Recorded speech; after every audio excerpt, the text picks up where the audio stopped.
Hey everyone, this is Matt, and this video today is going to be a little quick. It's a follow-up to my Battle of Chaos unboxing video. So if you watched my Battle of Chaos unboxing video, I did mention that I was going to sort through the cards, and analyze all my pulls and stuff, count everything, right? And then put all the data into a spreadsheet. So here's the spreadsheet, and so I order it here by set number, like card set number. Then we have the name of the card, the rarity, the expected pulls. So based on the probabilities that I mentioned in my previous video of like knowing that a secret rare is 1 per 12 packs, ultra rare is 1 per 6 packs, starlight is 1 per 2 cases, etc. And then knowing how many of each unique ultras, secrets, starlights, etc. there are, I can calculate an expected value of like what my pulls should be. So yeah, you can do this at home.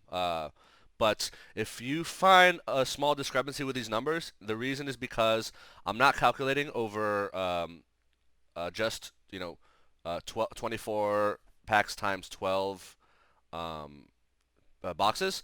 I'm also adding 4 extra packs, and the reason I'm adding 4 extra packs is because when I went to my locals on the weekend of the release of Battle Chaos, I got 4 packs from them. So I am including those 4 packs in here as well. So yeah, so if you do this calculation at home and notice that your number is slightly different than mine, that's why. Because I'm also incorporating the fact that I'm not opening 24 times 12 packs. I open 24 times 12 plus 4 packs. So just keep that in mind. All right.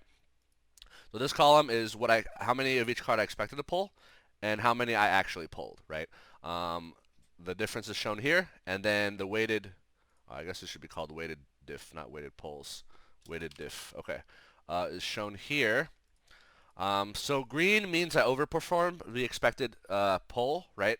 The more green, the stronger the green color, the more I overperform. So for example, Libromancer Geek Boy, I was only expected to pull 2.4 of them, but I actually pulled 4 of them. So that's a very big weighted difference, right?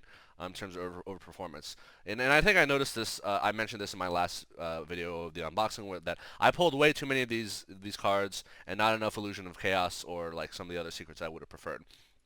Um, yeah, like Magic Karibo, for example, I expected to pull 8, about 8, but I pulled 7, so I have a light pink here in shading. Obviously, I didn't pull any Starlights, that's why they all show as like -1 here. The biggest, outside of the Starlights, the biggest underperformers for me were Guardian Chimera, which I think I mentioned in my last video. I was expected to pull 2.4 of them, and I pulled 1, so that was really sad. I mean, granted, I'm not going to run more than 1, but, still would have been nice to just have it, because it's a valuable card, right? It's a $18, $19 card. And then the other big underperformer was Salesman, which I also only pulled 1 of when I was expected to pull 2.4 of them, so...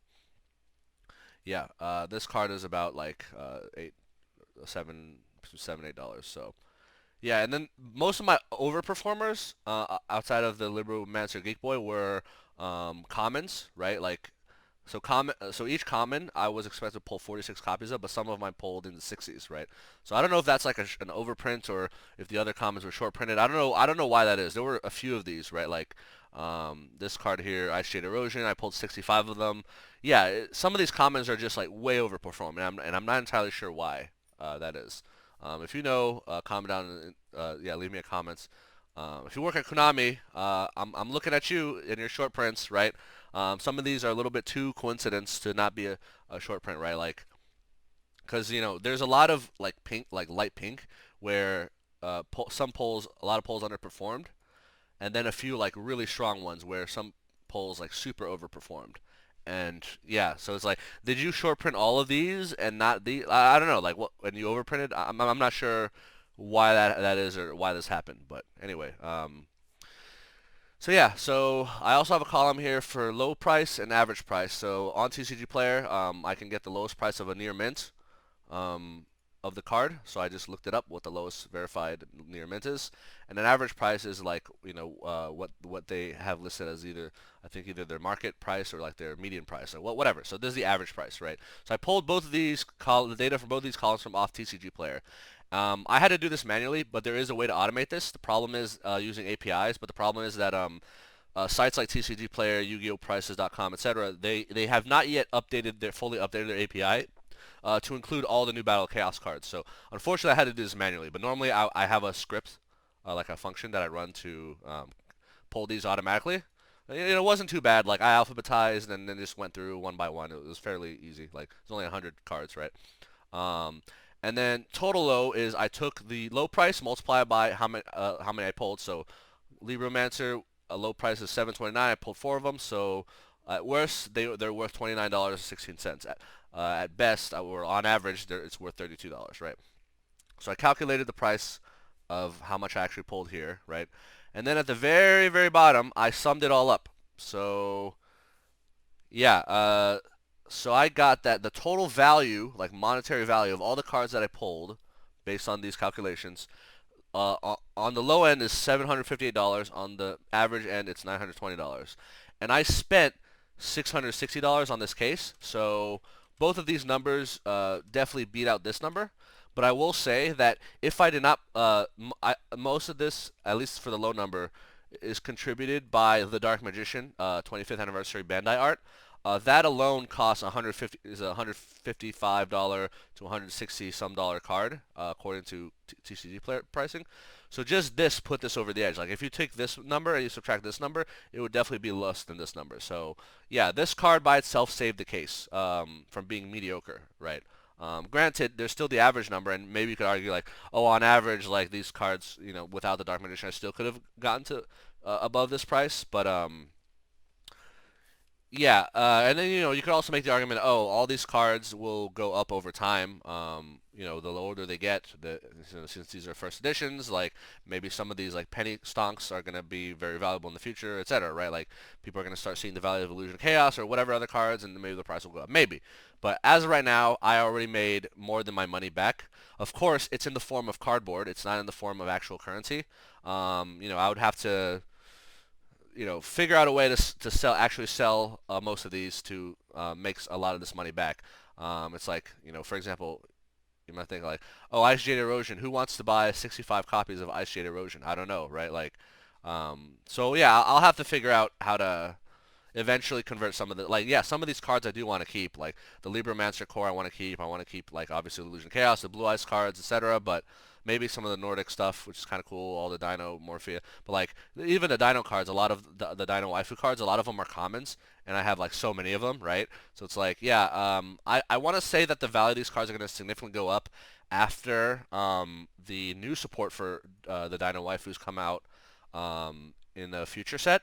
Then this deck will actually be like a strong road contender, and I think the price of a lot of these cards are going to shoot up. So right now they're like 8 to 9 cents. I think they're going to be a lot higher once that happens, and then maybe I'll sell it at that point. Um, yeah, so definitely made my money back, but only because of the Dark Magician. I mean, obviously if I had pulled a Starlight, this would have been a god case, right? You easily add like 200, at least $200 to these, right? And it would have been super worth it. So yeah, maybe that's why Starlight's at 1 per 2 case. But yeah, I don't know. I don't know about this Dark Magician. Like maybe it is 1 per 6 cases, and I just got extremely lucky. But I've seen so many like people online pulling it. I really feel it's like 1 per case, right? So anyway, yeah. So I made my money back, and then some. So if you're curious about whether you should buy a case of Battle Chaos, I would say maybe because again, this was like making your money's worth was contingent on the Dark Magician, either pulling a Starlight or pulling the Dark Magician, right? The Bandai art. And if you don't do one of those, then you might lose some money. However, if you do think some of these cards will go up, like I can see maybe the Libromancer card going up over time. Like maybe yeah, some of these like maybe S Force. I don't know. Like some of these might gain value over time. Then maybe you can hedge your bets on that. So yeah, just I don't know, just thought a nice little numerical analysis would be useful to some of you who are curious, right, about some of these pull rates. And I mean, another reason I wanted to see, like these numbers is because like I also want to see if any cards got short printed, right? And granted, this could have just been an unlucky case, but like the fact that I pulled one Guardian Chimera and one Salesman, right, makes me think like maybe these cards were short printed, right? Like I don't know, like that's a very Like this weighted difference is a little way too high for it to be mere coincidence, right? I mean, obviously I'd have to open multiple cases to get like a better sample size, but I mean, this is, I don't know. Konami said they're not short printing anymore, but you know, X to doubt, right? Like you can never really trust Konami. Like they do some weird and sometimes borderline sketchy stuff. So anyway, yeah. So anyway, yeah, I just wanted to show you this as a nice little summary, especially if you didn't want to watch a 2.5 hour uh, video about my unboxing. Here's the here are the results. I'll scroll down this list slowly so you can pause whenever you'd like and look at specific cards. Um, but yeah, in my last video, I also have a like a little clip at the end of the video that shows like a picture of all my most noteworthy polls. So you can also look at that.